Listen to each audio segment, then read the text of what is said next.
はい、こんにちは。今回は筆選びについて解説していきたいと思います。動画の趣旨としましては、リペイント始めたいなって思ってる方に向けた動画にはなっちゃうのかなって思うんですけど、筆選びって教科書ないんで、何選んでいいかわからないと思うんですよね。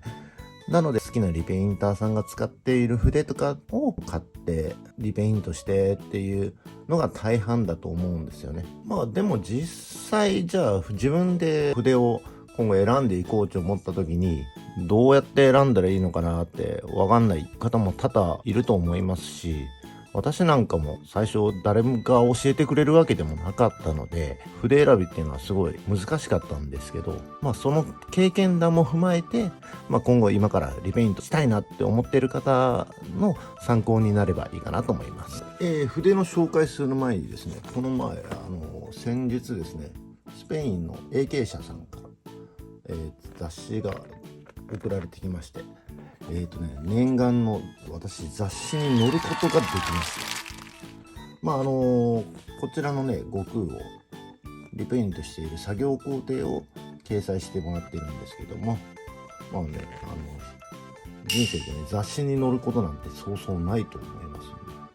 ちょっとすごい記念に飾ってます。そしてね、こちらがその時に作った悟空なんですけど、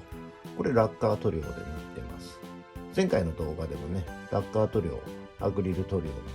性質を少しご説明させていただいたと思うんですけど、こんな感じです。この悟空すんごい好きなんですよね。スーパーサイヤ人もかっこいいんですけどね、私基本的に黒髪の悟空が大好きなんで、これはもう記念品としてね、しっかりケースに入れて飾ってます。で、最近出来上がったんですけど、AK 社さんの塗料をちょっと練習してて、それの練習台としてこちらのフィギュアリペイントしたんですけど、こちら水性アクリル塗料を使ってリペイントした悟空になりますね。こんな感じ。ほぼほぼね、こういうフィギュアはちょっとポージングが難しいんで、陰影の付け方にねちょっと特徴が必要なんです。こんな感じでちょっと比べてもらったら分かるんですけど、こっちはアクリルでしょ。でこっちがラッカー。多分画像じゃあ区別つかないんじゃないかな。画面じゃね感じです。肉眼でも区別つきません。なんで塗料は何でもいいと思います。なのでやっぱ家庭環境とか、そういうのを考慮して、あと入手しやすいとかね、そういうのを考慮していただいて選んでいただければいいかなと思います。じゃあちょっと長くなりましたけど、筆の説明に入りたいと思います。私が今一番使っているのがこちら、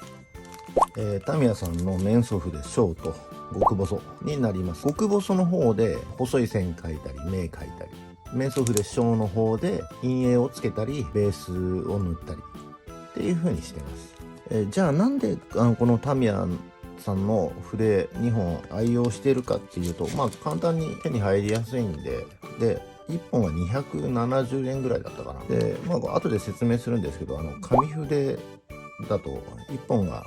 1100円ぐらいしちゃうっていう、ね、今もっと高いのかな。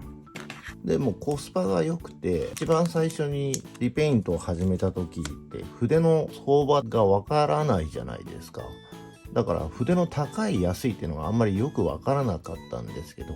やっぱいい筆って1000円2000円しちゃうんですよね。その中でやっぱタミヤさんの筆って200-300円のものが多くて、やっぱ入手しやすいし、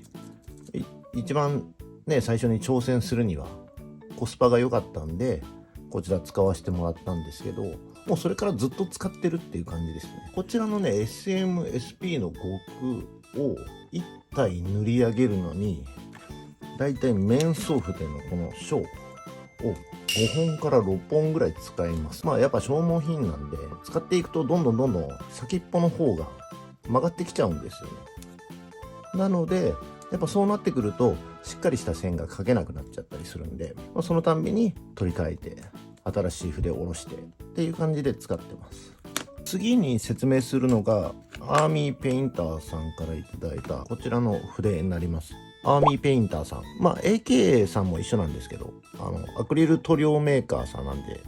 ね、アクリル塗料用メーカーさんが出してる筆。こちらはタミヤさんと比べて毛先がすごく柔らかくて、こう二次元する時ってしっかりした線を描くんですけど、そうする時に初めてリペイントで二次元塗装していこうかなっていう人にはちょっと難しい筆になるかなと思います。慣れてくればもう何でもいいんですよね、筆って。けど一番最初に挑戦するんだったら、こういうアクリル塗料用のちょっと先の柔らかい筆よりはタミヤさんの方が塗りやすいかなとは思います。でもこれって人それぞれなんで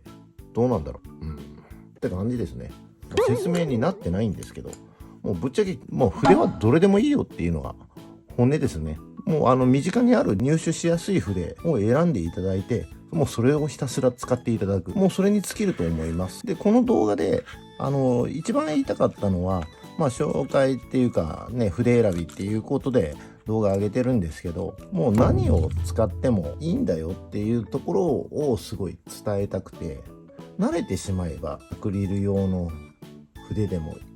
いいですし、タミヤさんのこういう毛の硬い筆でもいいですし、紙筆はどちらかで言えばアクリル塗料用のちょっと柔らかめの毛先になるんですけど、筆でもいいよっていう。コスパで言えばね、タミヤさんが断然筆は安いんで、そこぐらいですからね。気をつけていただきたいのは、タミヤさんの筆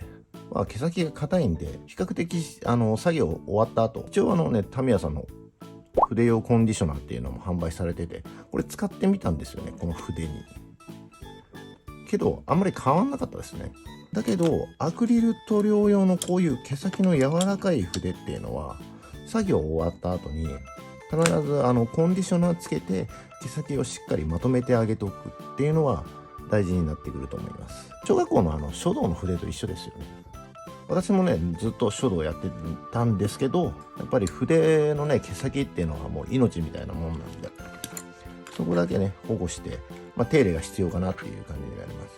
でここからちょっと上級者向けの考え方になるんですけど、ぶっちゃけね筆はもうどれでもいいよって言ったんですけども、本当に使い分けた方がいいなって、もう本当に細かく気を使うならっていうところなんですけど、最近こちらの AK さん提供していただいて使用したんですけど、アクリル塗料ってウェットパレットっていうのを作るんですよね。でウェットパレットのシートの上に溶剤を垂らして、そのシートの上でかき混ぜるっていう作業になるんですけど、その時にタミヤさんの筆、これ毛先がちょっと硬めじゃないですか。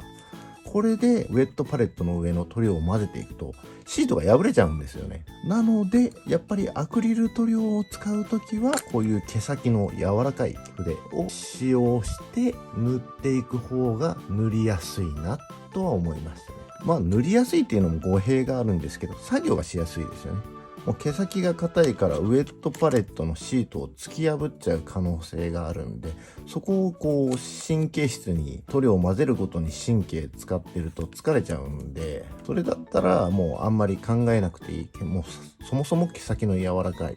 こういうアクリル専用の筆を毛先の柔らかいのを使ってもらって混ぜてそのまま塗るっていう方がいいかなっていうのは最近ちょっと思うようになりましたけど、もうそこ考えないんだったら本当に何を筆は使っても全然問題ないです。